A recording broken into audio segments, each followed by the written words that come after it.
अस्सलाम वालेकुम, मैं रज़ा मेकिन। आप देख रहे हैं IRK न्यूज़। आज इमरान रियाज खान ने कुछ अहम अपडेट्स दी हैं और कुछ बड़े राज फाश किए हैं, तो आइए जानते हैं इमरान रियाज खान की ज़बानी। इमरजेंसी लगती कैसे? आइन के आर्टिकल 232 से लेकर 235 तक ये इमरजेंसी से मुताल्लिक है। 3 कंडीशंस ऐसी हैं जिसमें सदर पाकिस्तान इमरजेंसी को अनाउंस कर सकते हैं। देखिए, इमरजेंसी जो अनाउंस होती है ना, या वो लगाई जाती है, वो सदर पाकिस्तान की जानिब से इम्पोज की जाती है, उनकी जानिब से लगाई जाती है। अब सदर पाकिस्तान कौन है? आसिफ अली जरदारी। ताल्लुक है उनका पाकिस्तान पीपल्स पार्टी से। अच्छा, आसिफ अली जरदारी ये रिस्क ले सकते हैं। बहुत सारे लोग कहते हैं कि पीपल्स पार्टी क्योंकि एक डेमोक्रेटिक पार्टी है, पीपल्स पार्टी एक ऐसी पार्टी है, जमहूरी सियासी जमात है, वो अपना रिकॉर्ड ख़राब नहीं करेगी। तो मैं आपको बता दूं कि पंजाब में जो माजी में वाहिद गवर्नर रूल अब लगा, माजी करीब में नवाज शरीफ साहब की पंजाब में हुकूमत थी, शहबाज शरीफ वज़ीर आला पंजाब थे, और वफाक में आसिफ अली जरदारी की हुकूमत थी और वो सदर पाकिस्तान थे। तो उस वक्त उन्होंने पंजाब में इमरजेंसी लगाई थी। मैं आपको फिर बता रहा हूं कि उस वक्त उन्होंने पंजाब में इमरजेंसी लगाई थी। तो जरदारी साहब से आप तवक्को कर सकते हैं कि वो इमरजेंसी लगा सकते हैं। किसी सूबे में भी लगा सकते हैं, गवर्नर रूल उन्होंने अप्लाई किया था ना उस वक्त, सूबे में लगा सकते हैं, वफाक में लगा सकते हैं, हर जगह लगा सकते हैं। तो जरदारी साहब ऐसा कर सकते हैं, उनसे कोई बईद नहीं है। 3 कंडीशंस हैं जिनमें इमरजेंसी लगती है आइन के मुताबिक। एक तो जंग हो जाए पाकिस्तान की, खुदा न खास्ता जंग की सूरत हालत में इमरजेंसी नाफिज हो जाती है। अंदरूनी खलफशार हो गया मुल्क में, अंदर एक बहुत बड़ी जंग लग गई है, तो वो इमरजेंसी नाफिज हो सकती है।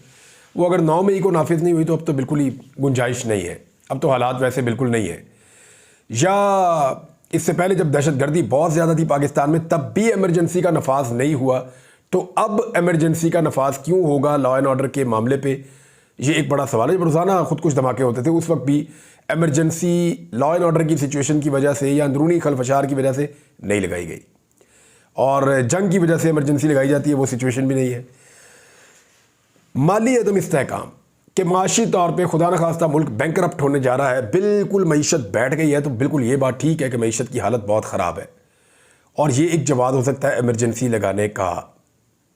तीसरी चीज़ जो होती है, वो जो आइन है, आइन की जो मशीनरी है वो काम करना बंद कर दे और अमली तौर पे आइन गैर मौसर होता जाए, तो फिर भी इमरजेंसी सदर पाकिस्तान लगा सकते हैं। लेकिन सदर अगर इमरजेंसी लगाएगा तो पार्लियामेंट से उसकी मंजूरी ज़रूरी है। ये मैं आपको फिर बता दूं कि मामला फिर अवामी मुंतखब नुमाइंदों के पास ही जाएगा। इमरजेंसी के अंदर कुछ इख्तियारात आ जाएंगे, अदालतों के इख्तियारात कुछ इधर उधर हो जाएंगे, इमरजेंसी की वजह से जो बुनियादी हुकूक है इंसानों के वो मुअत्तल हो जाएंगे। ये सारा कुछ ज़रूर होगा, कुछ सख्ती होगी, लेकिन जो आपके पार्लियामेंटेरियंस हैं, जैसे कि आप खैबर पख्तूनख्वा के अंदर अगर गवर्नर रूल लगता है या इमरजेंसी लगती है, तो वहाँ के जो MPAs हैं वो इकट्ठे बैठकर फैसला करेंगे कि वो इसको मानते हैं या नहीं मानते, इसकी ज़रूरत है या नहीं है, और अगर वो कहेंगे कि नहीं है तो फिर वो ख़त्म हो जाएगी। उनकी अप्रूवल ज़रूरी है एक स्पेसिफिक टाइम फ्रेम के अंदर। इसी तरह कौमी असम्बली की, पाकिस्तान के नेशनल लेवल के ऊपर अगर इमरजेंसी आपने इम्पोज करनी है तो फिर कौमी असम्बली की अप्रूवल ज़रूरी है। तो क्या सियासतदान अप्रूवल देंगे? खैबर पख्तूनख्वा हुकूमत तो बिल्कुल नहीं देगी, उनकी वहाँ अक्सरियत है, ताकत भी उनके पास ज़्यादा है।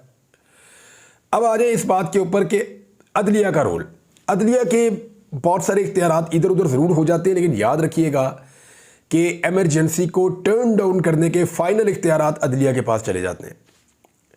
अदलिया के पास ये ताकत मौजूद रहती है कि वो इमरजेंसी को गैर मौसर कर दें और उसके खिलाफ फैसला दे दें। जैसा कि इफ्तिखार चौधरी साहब के दौर में परवेज़ मुशर्रफ साहब ने इमरजेंसी लगाई और अदालत ने उसको ख़त्म कर दिया था एक हेयरिंग में, तो वो इमरजेंसी अमली तौर पे फिर मौजूद नहीं थी। उसके बाद ताकत के बलबूते में थोड़ा बहुत चलाया गया, लेकिन फिर वो ख़त्म हो गई। तो इसलिए इमरजेंसी की बातें तो हो रही हैं, लेकिन इसके इम्पैक्ट बहुत बुरे होंगे। एक तो ये है कि जो सारा मलबा सियासतदानों पे है वो पाकिस्तान के इदारों पे आ जाएगा, नंबर 1।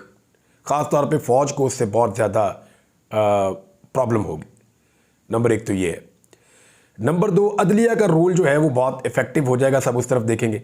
नंबर 3, इंटरनेशनली पाकिस्तान की बहुत सुबकी हो जाएगी और पाकिस्तान को आलमी इदारों से डील करने में प्रॉब्लम्स का सामना पेश आएगा, और पाकिस्तान की सारी पॉलिटिकल पार्टीज़ जो अलग अलग मौक़िफ़ रखती हैं वो सारी इकट्ठी हो जाएंगी। जो एक डिवाइड एंड रूल की पॉलिसी है कि आपस में लड़ते रहें और जो ताकतवर हल्के हैं उनकी मौज लगी रहे, वो ख़त्म हो जाएगी। ये सारों को इकट्ठे होकर बैठना पड़ जाएगा इमरजेंसी ख़त्म करने के लिए। लिहाजा इमरजेंसी के इम्कानात तो हैं, ऐसा नहीं है कि वो इम्कानात नहीं है, लेकिन उसके ज़रिए से 2-3 माह मैक्सिमम काबू और कंट्रोल किया जा सकता है, उससे ज़्यादा जो है वो मुश्किल हो जाएगा।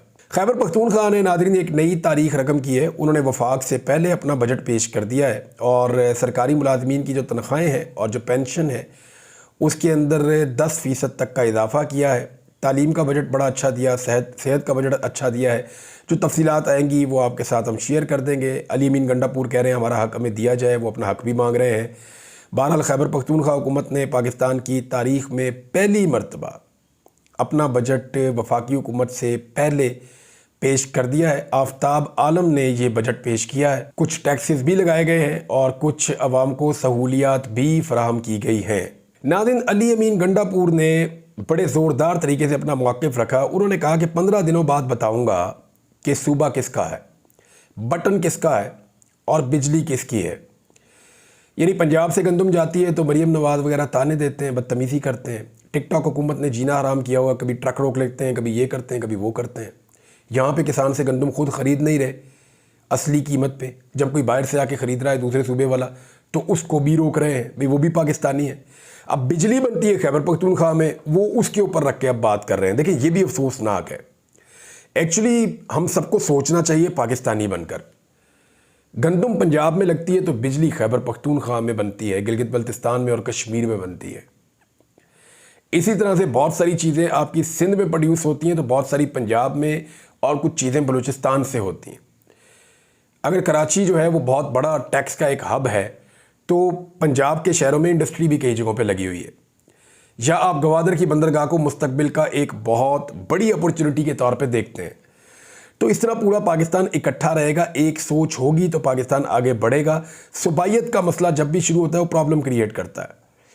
गंडापुर ने कहा कि हमारा बजट जो है वो अवाम दोस्त है और एपेक्स कमेटी इजलास में नहीं बुलाया गया। ऐसे मुल्क चलाना है तो हमें मसला नहीं है, ये अली अमीन गंडापुर ने कहा। उन्होंने कहा हम इस्लाहात कर रहे हैं, मईशत को ख़ुद बेहतर बनाएंगे। उन्होंने कहा कि इनके रवैये पर हमें कोई फ़र्क नहीं पड़ रहा, अपने सूबे के हकूक़ पर बिल्कुल समझौता नहीं करेंगे। उन्हें लगता है कि सरमायाकार बराह रास्त हमारे पास नहीं आएगा तो ये उनकी खाम ख्याली है। एक और बात उन्होंने की, उन्होंने कहा जी वफाकी हुकूमत पर लानतें भेजें, 5 वक्त नमाज़ पढ़ें और लानत भेजें। मेरे पास तारीख लिखी है, 15 दिनों बाद बताऊँगा कि किस सूबे का बटन है और सूबा किसका है और बिजली किसकी है। ये अली अमीन गंडापुर साहब के दिमाग में कुछ तो चल रहा है जिसकी वजह से वो ये बातें कर रहे हैं। एक दो चीज़ें मैं आपको तो मुस्तफ़ा नवाज़ खोखर साहब एक बहुत बड़ी मुसीबत बन गए हैं इस्लामाबाद के तीनों हलकों में वफाकी हुकूमत और स्टैब्लिशमेंट के लिए। वजह यह है कि खोखर साहब बहुत साफ साफ कह रहे हैं कि जनाब मैं तो जाकर गवाही दूंगा, मेरे पास फॉर्म 45 मौजूद हैं, वो मैं लेकर जाऊंगा और जाकर अदालत में दूंगा, हलफ भी दूंगा कि जनाब ये बिल्कुल वही फॉर्म 45 है जो 2 हलकों से मैंने हासिल किए थे। तो 3 में से 2 हलकों पे तो मुस्तफ़ा नवाज़ खोखर साहब मुसीबत बने हुए हैं, PMLN के उम्मीदवारों के लिए, PMLN के लिए और इवन धांधली करने वालों के लिए, इलेक्शन कमीशन के लिए भी। मोहम्मद ज़ुबैर साहब ने एक बहुत बड़ा और पोल खोल दिया है। रोज़ाना की बुनियाद पे जनरल रिटायर बाजवा के बारे में हमें कोई ना कोई चीज़ पता चलती है। जनरल बाजवा ये कसम खाते हैं, बार बार कहते हैं, मैंने खुद उनकी एक कॉल सुनी, कहीं पे टेप हुई है, मैंने उनकी खुद कॉल एक सुनी और बड़ी डिटेल में सुनी। वो तो कस्में खाते हैं और बहुत बड़ी बड़ी कस्में खाते हैं कि मैं सियासत में नहीं था, मैं तो बात ही नहीं करता था, मेरा तो कोई किरदार ही नहीं था। अब मोहम्मद ज़ुबैर साहब कह रहे हैं कि जनरल बाजवा ने अपनी पोजीशन सेफ गार्ड करने के लिए मुस्लिम लीग नून की क़यादत को कहा कि मैंने मैसेजिंग ठीक नहीं की, क्योंकि ये मोहम्मद ज़ुबैर साहब जाते थे ना मिलने के लिए बाजवा साहब से, मैंने मैसेजिंग ठीक नहीं की वरना वो 1.5 साल पहले इमरान खान को हटा देते। अब बाजवा साहब बताएं कि वो झूठ बोल रहे हैं मोहम्मद ज़ुबैर साहब। पाकिस्तान में IMF के 23 प्रोग्राम्स हो चुके हैं जो वर्ल्ड रिकॉर्ड है। अगर IMF और मईशत का लिंक होता तो सबसे अच्छी मईशत पाकिस्तान की होती, मोहम्मद ज़ुबैर साहब कह रहे हैं।